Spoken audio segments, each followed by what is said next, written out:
حضور نے ایک دفعہ زمین پر نقشہ کھینچا سوا السبیل کا، تنکا لے کر ایک سیدھا خط کھینچا، اور ایک خط وہ ہے جو اس کو کاٹ رہا ہے۔ اس کے بعد پھر آپ نے ایک دائرہ بنایا، سیمی سرکل، وہ جنت ہے، یہ دنیا میں صراط مستقیم یا سواء السبیل ہے، اور درمیان میں جہنم کے اوپر وہ پل صراط ہے۔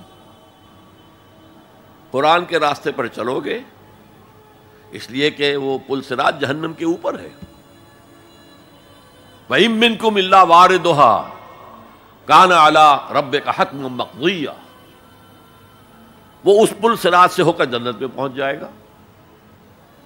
اور انسانی عقل کے نتیجے میں سوچو گے تو وہ لیفٹ سے شروع ہو کر اس خط کو کاٹتا ہوا وہ رائٹ کی انتہا کو پہنچ جائے گا۔ معلوم ہو ہم تو آسمان سے گرے اور کھجور میں اٹک گئے، پھر واپس آئے گا، چونکہ اللہ کی کتاب کو رہنما نہیں بنایا، پھر اس خط مستقیم کو کاٹتا ہوا اب وہ پھر لیفٹ کو پہنچ جائے گا۔ اس طرح آپ نے لکیریں کھینچی، یہ ٹیڑھے راستے ادھر سے ادھر، ادھر سے ادھر، ادھر سے ادھر ہو کر یہ جہنم میں جاتے ہیں سارے کے سارے۔ دنیا میں نظام عدل اجتماعی اور آخرت میں جنت تک رسائی، یہ صرف اس سواء السبیل، اس صراط مستقیم سے ہے جو قرآن جس کی نشاندہی کر رہا ہے۔ اب میری آخری بات، آج کی دنیا میں قرآن کا سب سے بڑا معجزہ وہ یہ ہے کہ اس کتاب کے ذریعے حضور نے تاریخ انسانی کا عظیم ترین انقلاب برپا کیا۔ اسی کتاب کے ذریعے کیا نا، اتر کر حرا سے سوئے قوم آیا اور نسخہ کیمیا ساتھ لایا۔ اس سے ذہن بدلے، عقائد بدلے، سوچ بدلی، کردار بدلے، اخلاق بدلے، پھر انہوں نے طاقت بنا کر اور کوڑا بنا کر باطل نظام پر دے مارا اور نظام حق کو قائم کر کے دکھا دیا۔ اور یہ سارا عمل قرآن کے گرد گھومتا ہے۔ دعوت دو قرآن کے ذریعے سے۔ میں نے آج جمعے میں ایک مثال دی تھی کہ 5ویں جماعت سے سائنس کا مضمون شروع ہوا تو پہلا تجربہ جو ہم سے کرایا گیا وہ یہ تھا کہ لکڑی کا برادہ، جہاں لکڑی چیری جاتی ہے تو نیچے برادہ جمع ہو جاتا ہے، اور لوہ چون یعنی آئرن فائلنگز، ان کو گڑبڑ کر دیا، کہا انہیں علیحدہ کرو۔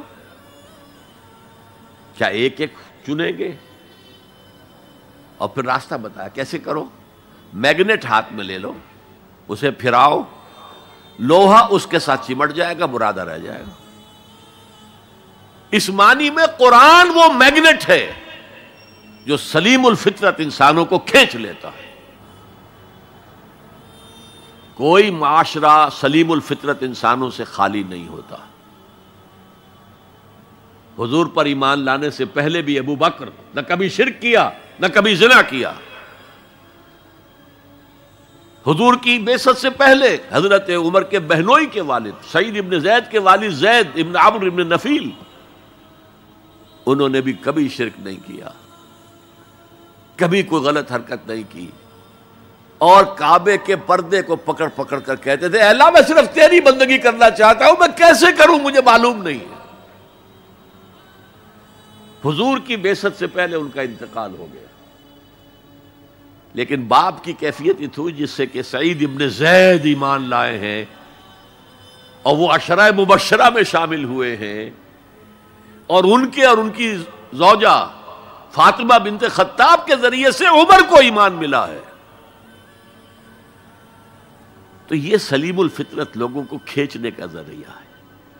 پھراؤ اسے، عام کرو، عام کرو، درس قرآن عام کرو، عام کرو، عام کرو، یہ سلیم الفطرت لوگوں کو کھینچ لے گا۔ پھر ان کا تزکیہ کرو، تزکیہ بھی قرآن سے ہوگا۔ تزکیے کے بھی ہم نے نہ معلوم کچھ پلوٹائنس نیو پلیٹونزم سے کچھ چیزیں سیکھ لی ہیں، کچھ ہندوؤں کی تپسیائیں سیکھ لی ہیں، لیکن قرآن کو تزکیے کا ذریعہ نہیں بنایا۔ صوفی پشمینہ پوش و حال مست، از نوائے شعلہ قوال مست، در نمی سازد بقرآن محفلش. قرآن سے اس صوفی کی محفل خالی ہے، وہاں قوال کے اس سے حال آ رہا ہے، حال آ گیا، قوال کے شعر سے حال آ گیا. صوفی پشمینہ پوش حال مست، از شراب نغمہ قوال مست، در نبی سازد بقرآن محفلش. قرآن کے ساتھ در سازی نہیں. لیکن حضور کے طریقہ کار دیکھیے، حضور کی سیرت کے دو حصے ہیں. ایک حصہ ہمیں بہت معلوم ہے، غزوہ بدر، غزوہ احد.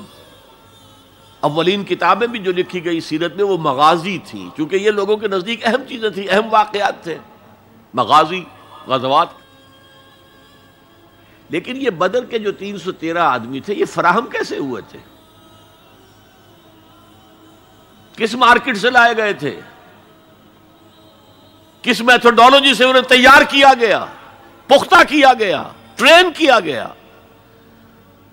یہ ہے غور طلب معاملہ. قرآن نے جہاں وہ بات جو پہلے کہہ چکا ہوں، هو الذی ارسل رسولہ بالہدی ودین الحق لیظہرہ علی الدین کلہ، وہی ہے اللہ جس نے بھیجا اپنے رسول کو صلی اللہ علیہ وسلم الہدا دے کر، قرآن حکیم، اور دین حق دیا ہے، نظام دیا ہے، معتدل نظام دیا، عادلانہ نظام دیا، سسٹم آف سوشل جسٹس دیا، تاکہ اسے غالب کرے، قائم کرے. یہ ہے مقصد بعثت محمدی صلی اللہ علیہ وسلم. باقی کسی نبی کے لیے یہ الفاظ نہیں آئے، نوٹ کر لیجئے. حضور کے لیے 3 مرتبہ آئے، سورہ توبہ میں آیت نمبر 33، سورہ فتح میں آیت نمبر 28، سورہ صف میں آیت نمبر 9، 3 دفعہ یہ الفاظ آئے. نظام کو قائم کر کے دکھاؤ. جس دور کا آغاز آپ سے ہو رہا ہے، اس دور میں اصل اہمیت نظام کی ہوگی. هي الحلقات تحفظني بآيات من القرآن، هي الحلقات تملأني بحب المصطفى العدنان.